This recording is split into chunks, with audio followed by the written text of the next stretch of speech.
In the 1st century AD, the Roman Empire and Han China were the heavyweights of their respective regions, and were the two superpowers of the time. So, did these two superpowers ever interact with each other? 2,000 years ago, as the calendars began to shift from BC to AD, each edge of the Eurasian landmass was dominated by its own superpower. Encircling the Mediterranean Sea in the west was the Roman Empire, and in East Asia was the Han Dynasty of China. Now, Rome and China most certainly knew of each other's existence, but the way the two interacted was very indirectly. Whenever the subject was brought up, Rome would refer to the other region as Serica for the land of silk, or Sinai referring to the Qin dynasty, and China called the other region Daqin, as if thinking of Rome as the other China at the other edge of the world. The two sides did send ambassadors to each other on very rare occasions, but the idea of the other two interacting was easier said than done. The thing to understand about Rome and China is that Eurasia is big, and not just more than 10-hour flights big. I mean so big that after crossing deserts, climbing mountains, and encountering civilizations that you don't recognize, you realize you've only barely made it to Western India. The main way the two sides of the supercontinent interacted was through the Silk Road, which was a very indirect trade network that spanned most of Asia from Anatolia to China, both by land and sea.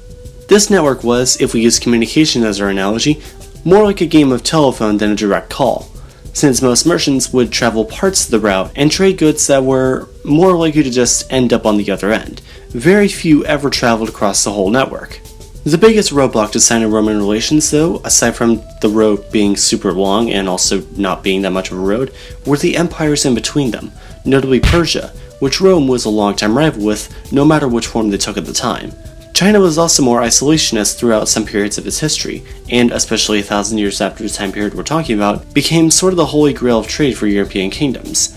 As mentioned in last week's video, the key thing to understanding relations between medieval Europe and China was that China had everything Europe wanted, and Europe had nothing China wanted.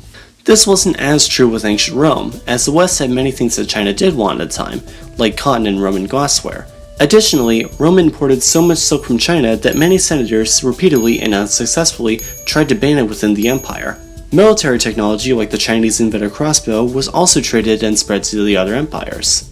In a sense, the real story of Sino-Roman relations is the story of the famous Silk Road, as it was the one thing really connecting the two sides of the supercontinent together.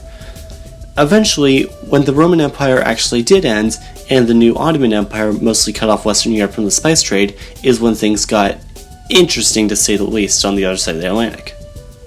Thanks for watching this video, which can honestly be a sequel or prequel to last week's video, linked here. It can really go either way, I guess. Either way, if you enjoyed it, please be sure to give it a like, share it, and subscribe to learn something new every Sunday.